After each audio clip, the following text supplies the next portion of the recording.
Immanuel Kant. In the city of Königsberg, Germany, in the late 1700s, a neatly dressed man emerged from his doorway in preparation for an afternoon stroll. When they saw him, his neighbors automatically glanced at their clocks. It was 4 o'clock. The man stepped onto the street and began to walk along an avenue lined with linden trees, known as the Philosopher's Walk. As he passed by, other residents and shopkeepers would remark silently to themselves, "Ah, it must be 4:15. Or further along his route, "Yes, it is 4:30 now." An hour later, the man had completed his walk, and exactly at 5 o'clock, he arrived back home and disappeared inside again. Every single day for his entire adult life, Immanuel Kant followed the same routine. He left his house, rain or shine, at 4. He returned at 5. It was well known in Königsberg that anyone who needed to could set their clocks by the schedule of Professor Kant. The life of Immanuel Kant was orderly and meticulous. He himself was quiet and mannerly, a man who never changed his profession or residence, who didn't travel, who never married or had children, and who lived on the surface a life almost completely devoid of drama or glamour. Yet within this seemingly dull little professor was one of the most influential thinkers in history. Kant is the great giant of 18th century philosophy and a pivotal figure of the Enlightenment, also known as the Age of Reason. His famous book, The Critique of Pure Reason, was a comprehensive and thorough work that synthesized the two great philosophies of his time, rationalism and empiricism. Kant lived in the right place at just the right moment to gain acceptance for his revolutionary ideas about the human mind. He helped usher in a new era when the most important ideas in philosophy would emanate from Western Europe. Centuries before, at the time of the Renaissance, European thought was dominated by the influence of Mediterranean thinkers, many of them from northern Italy. By his age, more than 300 years later, the sources of influence were widening. The ideas of the French Revolution were having impact, as were the ideas of English thinkers like John Locke, and the ideas of American political thinkers like Jefferson and Franklin. At just this time, the small German states entered the stage, and their contribution had a subtle influence on the entire course of history. One sign of the shift in influence was the rise of the German Romantic poets, the most famous of which was Goethe. The other sign was the beginning of a tradition of German philosophy, and its founder was Kant. He remains the most important philosopher of the many that Germany produced. The problems of philosophy in the 17th and 18th centuries were related to the advances in science taking place then. The new challenge was to find foundations for the new science, to transfer discoveries in that field to the field of human thought, and to integrate scientific points of view with religious, spiritual, or metaphysical points of view. During these 2 centuries, many philosophers were also scientists, and scientists became philosophers. There was a blending of the two fields, and each influenced the other. Kant was among the most important of these scientist philosophers. He was trained as a mathematician and physicist and made an original contribution to science in 1775 when he put forward his theory of the origin of the solar system. He was the first one to propose that the planets had been condensed from a mass of gas. From his experience with math and science, Kant became sure there must also be some stable and absolute principles about the human mind. Science and math contained so many universal and necessary principles that were commonly acknowledged, that he felt it would be folly to assume that the human mind didn't also operate according to universal principles.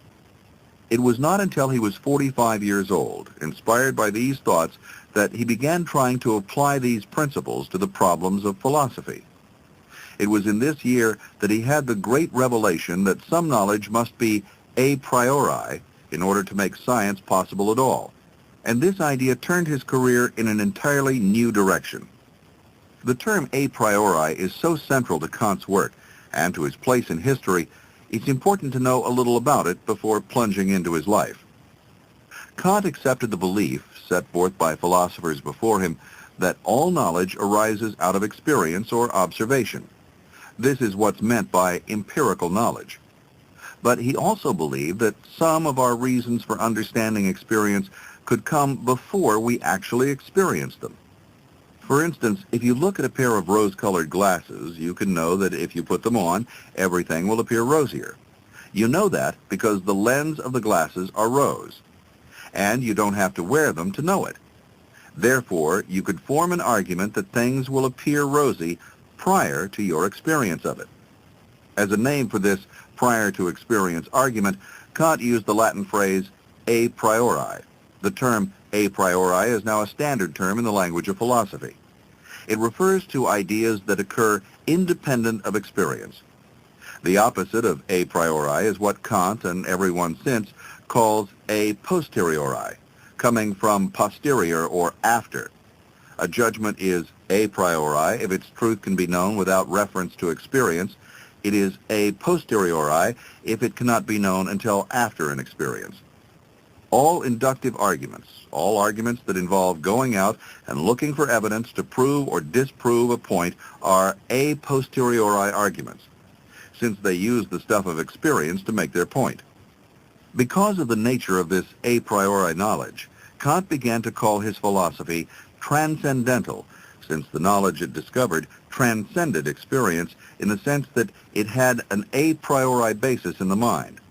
He later attempted to withdraw this title when it began to be misunderstood by others to mean a knowledge of things transcending experience, such as God, a meaning which was the furthest thing from Kant's mind. Kant's declared goal was this: to disprove that we have a faculty of pure reason which can arrive at truths about the world independent of ourselves. He felt when we make judgments about the world, the understanding is dependent on certain a priori concepts. Immanuel Kant was born April 22, 1724, in Königsberg, East Prussia, the son of a saddle maker. His life on the surface was completely uneventful, and he hardly moved outside of Königsberg for the whole of it. Of course, it's true that most philosophers' lives are devoted chiefly to reflection and not to public displays of grandeur. Their greatness is completely different from that of explorers, military leaders, or artists. It's a quiet greatness.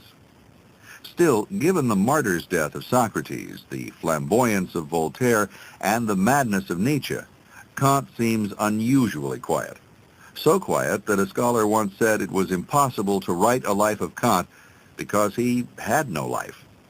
But this might be exactly what makes Kant such an interesting character, the amazing contrast between his quiet, little uneventful life and the tremendous influence he had on Western humanity. Kant had a pious upbringing that seemed to influence his lifestyle later and also his ethical writings. The Kant family belonged to a church similar to that of Quakers, based on temperance, benevolence, and strict moral duty. He once wrote, "Morality is not properly the doctrine of how we make ourselves happy, but how we make ourselves worthy of happiness." His parents couldn't afford to educate their son, but a local pastor took an interest in him and helped finance his elementary school education, where he mostly studied Latin. After that, he went to the University of Königsberg, where he helped pay his fees with his winnings at billiards and by writing sermons for his friends who were studying for the ministry. Kant, too, originally intended to study theology, but found himself drawn instead to philosophy and science.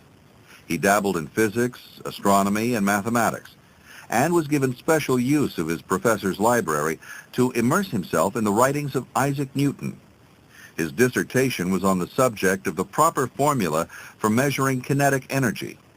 When he graduated, Kant was completely out of money, so he took a post in an area of East Prussia, working as a private tutor for children of the aristocrats. He stayed almost 8 years, still making barely enough to survive. It seemed as if Kant, in these years, picked up just as much from his employers as their children picked up from him. For when he emerged, he had the style of a gentleman, courtly in his manner and dapper in his dress. He then returned to the University of Königsberg when offered a position there as a teacher of philosophy. His stint as a tutor in the nearby countryside of Königsberg was the only time he left his native city during his entire life. When he was 46, Kant was promoted to the chair of logic and metaphysics, after first turning down an offer to serve as head of the poetry department at the University of Berlin. It was a far more prestigious position, but Kant didn't want to leave the comfort and quietness of Königsberg. He stayed in his post there for the next 34 years, until his death at age 80. As a professor, Kant lectured on a vast array of subjects that included not just logic and metaphysics, but physics, math, geography, anthropology, mineralogy, and pedagogy, the profession of teaching. He was a superb and very popular lecturer, known for the way he departed from the text, critiqued them, and threw in witty and amusing anecdotes. He said that his main aim as a teacher was to stimulate his listeners to think for themselves and stand on their own feet.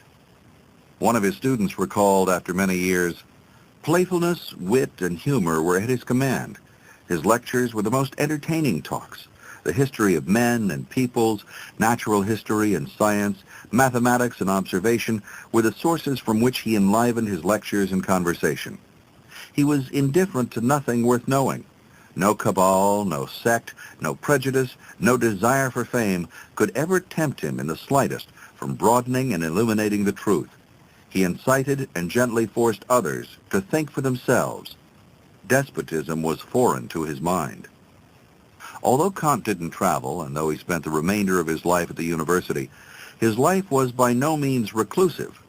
In his role as professor and head of the logic and metaphysics department, he came into contact with many students and other intellectuals and scholars. In addition, his town was a crossroads of trade, visited by many travelers with whom he was very sociable. Magister Kant, as he was called, was much sought after in all circles of Königsberg society, among merchants and army officers, by the middle class as well as the nobility. He was considered an excellent conversationalist and a man of the world, even though the geographic boundaries of that world were uniquely restricted. His nickname was the Gallant Doctor. Visitors from the big cities were often astounded at the breadth of knowledge held by this mild professor in this obscure small town. His knowledge, of course, came almost exclusively from reading. That is probably why, in spite of his enormous intellect, one of his closest friends said that his greatest characteristic was his childlikeness. Kant's constant curiosity about developments in science, politics, and other subjects was well supplied by these frequent conversations and constant reading. He was one of the great teachers at the university, admired and remembered by both his students and by others who attended his clear, stimulating, and witty public lectures. In physical appearance, Kant was a small man, barely 5 feet tall, ascetic and thin-looking, and slightly misshapen. He had a shrunken chest and a hump on one shoulder.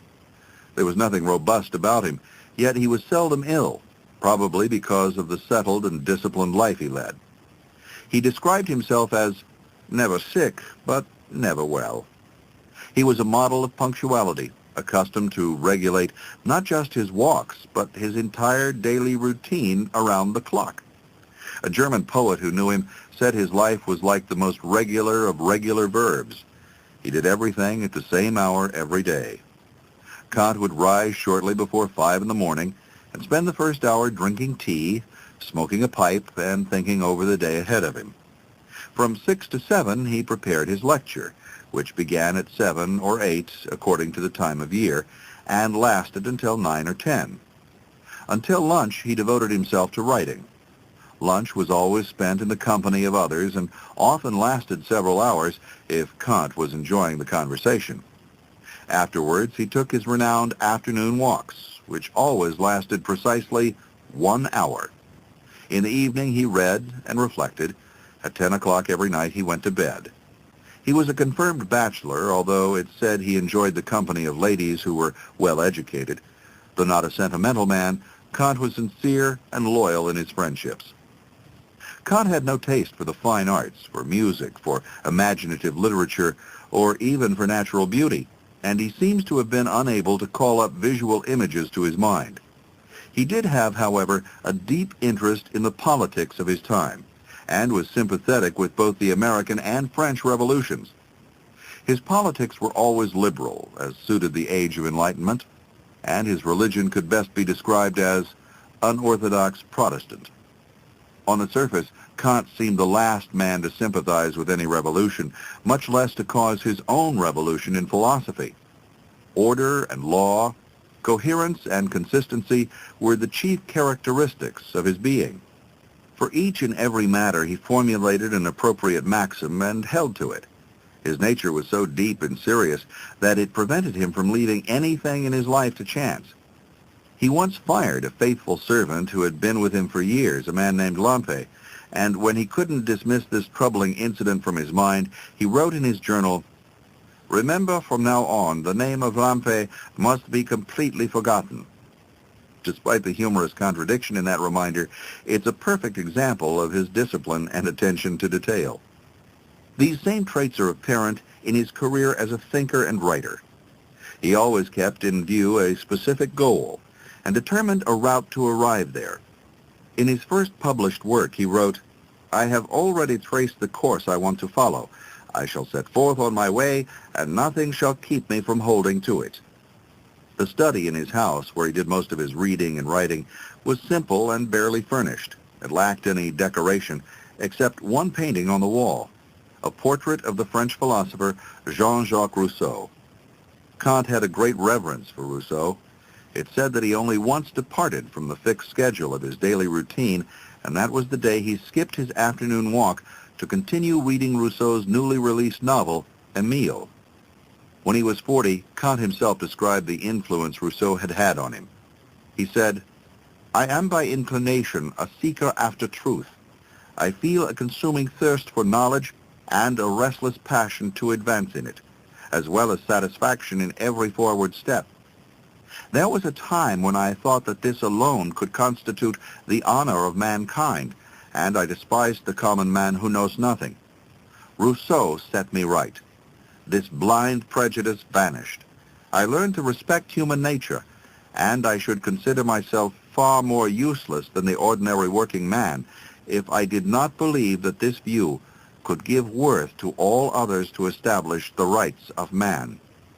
Rousseau and his famous work, The Social Contract, are featured in another session of the 100 Greatest People.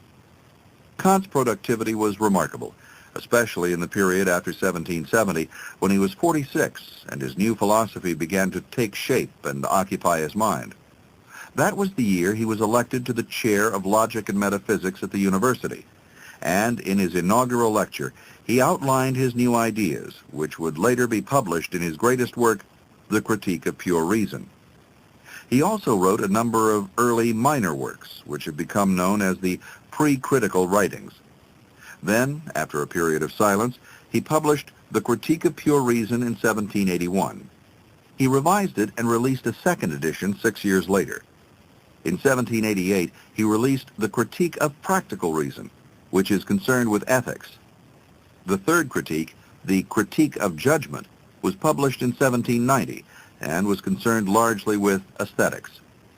Kant also wrote on, among other things, politics, what was then called anthropology, but which we know today as psychology, and religion, the latter of which caused him some problems with the church and his king. He was a scholar, an academic, a very moral and upstanding citizen, but even he was capable of upsetting the authorities in this age of revolutions. He got into trouble with his view that man and nature are fundamentally in accord when he failed to mention God as part of the accord. According to Kant, some a priori knowledge of nature was inborn in man, and also some a priori knowledge of morality. The church was alarmed by this, and in 1792, when the French Revolution had begun and authorities everywhere were nervous, it blocked the publication in Berlin of some of Kant's works on religion. Kant had these works published in Königsberg instead, and was promptly forbidden by the King of Prussia to lecture or publish further works on religious matters. He obeyed this command as long as the king lived, but gave up much of his teaching and withdrew into a melancholy protest. As soon as the king died, however, he considered himself released from his promise and published a work in which he discussed the relation between theology and critical reason. From then on, he was back in his super-production mode, creating an astounding number of works until his death only 6 years later. The core of Kant's work and philosophy is to be found in his three critiques, and most particularly in the first one, The Critique of Pure Reason. This book founded a new school of philosophical thought that drew many of the most creative and profound minds of Europe. Many of Kant's first followers were men who passed through the small town of Weimar, where the writer Goethe was Minister of Education. Goethe was an ardent fan of Kant and never hesitated to promote him among his friends. Others were introduced to Kant at the University of Jena, where the philosopher Johann Fichte lectured enthusiastically on his behalf, and also on behalf of the French Revolution. Some of the best romantic poets became disciples of Kant, and of course many succeeding philosophers drew inspiration from him, one of the first being George Hegel, who in turn became very influential himself. Soon there was a constellation of geniuses and artists, all swirling about Kant and his new philosophy. Although he achieved great fame through his philosophical works, Kant never became wealthy off them. This didn't seem to concern him, however. Not only did he have other goals in writing his books, but it's hard to imagine what a man of his simple and austere ways could have done with much money. Although not rich, Kant was a generous man and regularly helped poor people and made donations to worthy causes. In his final years, Kant's mental powers steadily declined, but the town of Königsberg remained proud of him to the end. He taught until 3 years before his death, on February 12, 1804, at the age of 80, and when he died, he was given a spectacular funeral. There are very few philosophers who can claim the same tribute. By the time Kant died, his philosophy was being taught in most German universities and was beginning to be known in France and England. Kant covered an enormous range of subjects in his writing, but the one work that had the most impact was the Critique of Pure Reason. It's actually the first part of a set of 3 works commonly called as a unit the Critiques. But Kant's writings on pure reason are the most famous and fundamental part of these works. The other 2 works are the Critique of Practical Reason and the Critique of Judgment. The Critique of Pure Reason is divided into 2 parts. The first deals with the sources of human knowledge, and the second deals with the proper and improper uses of reason. From Kant's point of view, both rationalism, the use of reason to obtain knowledge, and empiricism, the idea that knowledge comes from experience, had reached, in his words, a dark, confused, and useless dead end. He proposed a synthesis in which both experience and reason worked together to form understanding. Reason became the means by which experience was translated into knowledge. The title of the Critique of Pure Reason in a way reveals the goal of the author. Kant, who had a Scottish background himself, had studied the Scottish philosopher David Hume, and once remarked that it was Hume who had awakened him from his dogmatic slumbers. In fact, Hume had managed to startle a great number of people. He did this by maintaining that certain knowledge wasn't perceived through the senses, but was imposed on the senses by man's mind. This idea destroyed once and for all any possibility of developing a dogmatic philosophy. That is, a philosophy of inarguable statements about the true nature of things. Since such dogmatic philosophy was no longer acceptable, Kant held that the skeptical position, or as he called it, the critical position, was all that was left to philosophy. But where Hume had tried to explain concepts in terms of experience, Kant set out to explain experience in terms of concepts. He began to express his doubt about the philosophy of his time and became particularly interested in the question, how is metaphysics possible? The answer, which he supplied in the first critique, is that if metaphysics tries to go beyond the limits imposed by the nature of human understanding, it's not possible. These attempts just end in contradictions and incoherence. Any future metaphysics must therefore be limited to the bounds of human understanding. In effect, Kant was trying to understand and define the scope of the human mind. In his critique, Kant claims to show what happens when reason tries to go beyond the bounds of experience and tries to make claims about metaphysical truths and reality itself. What Kant aimed to set forth were the limits of pure reason, and he had to solve this problem by logical means. This is one of his greatest contributions to philosophy, that he defined the limits which the human mind is capable of attaining, and that he shunned any insoluble problems or questions that were beyond these limits. The existence of God, freedom, and immortality, he said, couldn't be solved by scientific thought.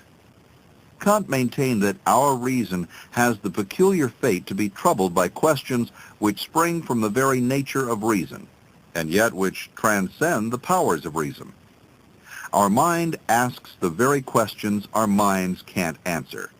Therefore, we have to set up a sort of court of appeals, a court in which the claims of reason may be heard.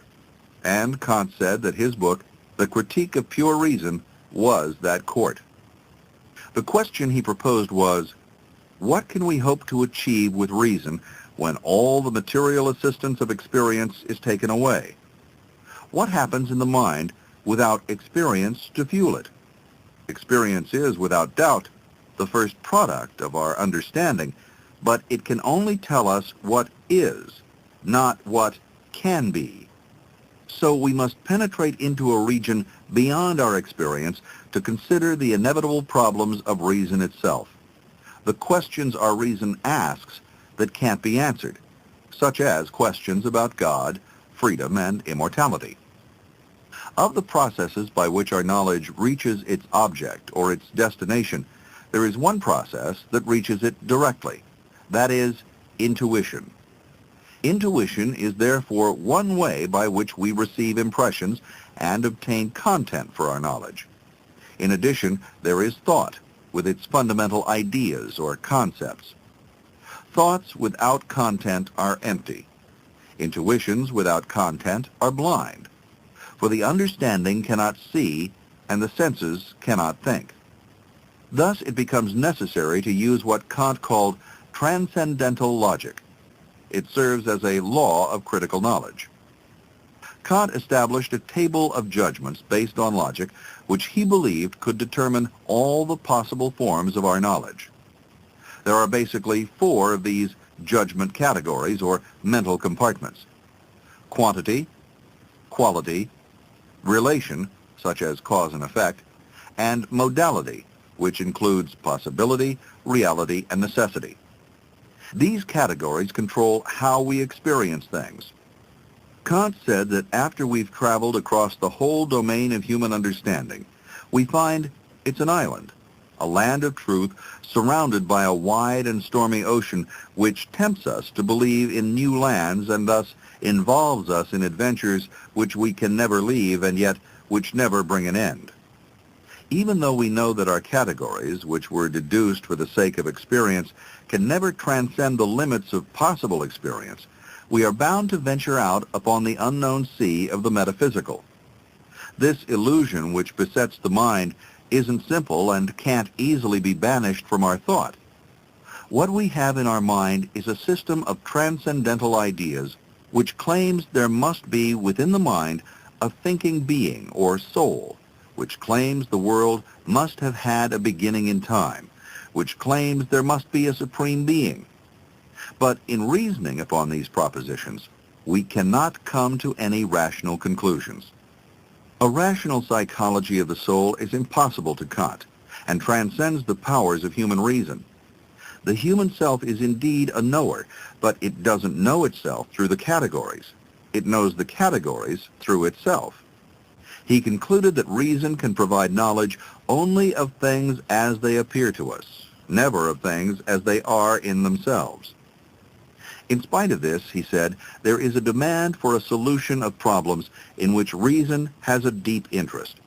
The questions are whether the world was created in time and space, whether my thinking self is indivisible and indestructible, whether I am free or am led by the hand of fate, and whether there is a supreme cause or purpose of the world. These are the foundation stones on which morals and religion are built up. When it's said that there's a supreme being and that everything which thinks is immortal, and then on the other side it said there is no supreme being nor an immortal soul, the conflict is one which can't be decided. So the controversy is one which should be avoided. For how can two persons argue about subjects whose reality they can never affirm or deny? Both parties beat the air and fight with their own shadows because they've gone beyond the limits of their nature, and there's nothing real they can hold on to. When I hear, he said, that some uncommon genius has demonstrated away the freedom of the human will, the hope of the future life, or the existence of God, I am certain, without having seen his book, that he hasn't disproved any single one of these doctrines. For the Transcendental Critique convinced me that, as reason can't establish affirmative propositions in this sphere of thought, it's even more powerless to establish negative ones. To Kant, the ultimate aim of pure reason is directed toward the understanding of these three objects: God, freedom, and immortality. But the ultimate purpose in considering these questions is really to determine what ought to be done if the will is free, and if there is God, and if there is a future world. Without a God, and without a world not visible to us now, the glorious ideas of morality wouldn't motivate us, for they would fail to achieve their original aim. The highest aim of pure reason is the ideal of the supreme good, a kingdom of grace in which morality and happiness are united in the form of the highest good. These are some of the general ideas in Immanuel Kant's Critique of Pure Reason, in which he tried to refocus the traditions of philosophical thought. The task which Kant took on in his writings is best described by one of his own remarks. He compared his work in philosophy to the Copernican revolution in astronomy. Just as Copernicus, said Kant, had tried to shift the main problem in astronomy from that of the proper motion of the heavenly bodies to that of the proper motion of the earth, so he, Kant, now had to shift the main problem in philosophy from the attempt to view things as they are in themselves to the attempt to discover what the necessary principles and rules of the mind are. By understanding why and how the mind moves, we can then understand why things present to us the appearance which they do. As Copernicus had reversed the way scientists thought about the relationship of the earth and the sun, so Kant reversed the way philosophers thought about the relationship of the world of experience and the mind. The mind is not shaped by the world of experience, rather the world of experience is shaped by the patterns set by the mind. Although scientists were intrigued by his ideas, Kant had far greater impact on the non-scientific community, and that community was more interested in his ideas, particularly his moral ideas, than his methodology. To Kant, man and nature were no longer separate, so his philosophy seemed to give a new status to man. The knower and what he knows had moved closer to each other and were in greater accord. Man's reason was an instrument in tune with the workings of the universe. Man's morality was an instrument inborn in him, which needed no guide. Kant therefore gave humanity a new dignity, in which the limitations of nature were not obstacles, but the natural conditions of human freedom. Free will in man was a necessity of nature. His ideas about God, or whether God existed, also gave greater freedom to individuals, to every individual, whatever his ideas. He said that if the proof of the existence of God is impossible, so is a disproof. The illusion lies in thinking that anything can be established in this area. The idea of God is an idea of reason, and, like any such idea, has a regulative role only. Such a role, in Kant's view, is very legitimate. Such ideas have value if we think of them in an as-if way. That is to say, if we think about the world as if it were governed by what the idea implies. Today, Kant's thoughts may not seem revolutionary or even imaginative. We've come to take for granted the dignity of humankind, the abilities of our reason, and the remaining limitations to human thought. But in 1789 and onward, these were innovative and powerful ideas, and they helped propel Germany to the forefront of the intellectual movement guiding the Age of Enlightenment. This happened just at a time when the country had been lagging behind America, England, and France. The followers of the new Romantic movement in Germany felt that Kant gave sanction to their faith in the independence of man. An entire shift in human thought occurred. Kant was a quiet, conservative man with a conventional life, who seemed on the surface to be the last man to take up the challenge of historical thought and sweep it in a new direction. Like his ancient predecessor, Socrates, he was remarkably stationary. Never in his whole life was he more than 60 miles away from his hometown of Königsberg. Yet his influence, like that of Socrates, has turned out to be as wide as the world itself. This is the end of the session.